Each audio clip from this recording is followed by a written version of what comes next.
ஒரு கதை சொல்லட்டா? காட்டுக்குள்ளே கிடைத்த பொக்கிஷம். ஒரு ஏழை விவசாயி காட்டுக்கு தேன் எடுக்க சென்றானாம். அவனுக்கு எங்கே தேடியும் தேன் கிடைக்கவில்லை. ஏமாற்றத்தோடு கண்ணீரோடு மரத்துக்கடியில் உட்கார்ந்திருந்தான்.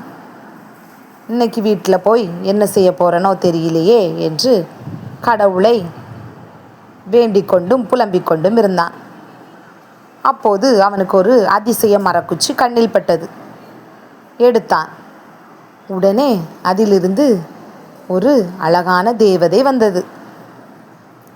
உடனே விவசாயி மகிழ்ந்தான்.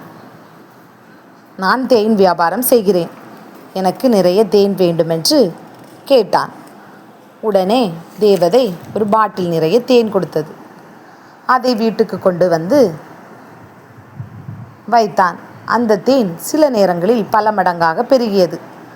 அதை வைத்து அவன் பெரிய பணக்காரனானான். என்ன ஃப்ரெண்ட்ஸ், உங்களுக்கு இப்படி ஒரு தேவதை வந்தா எப்படி இருக்கும்?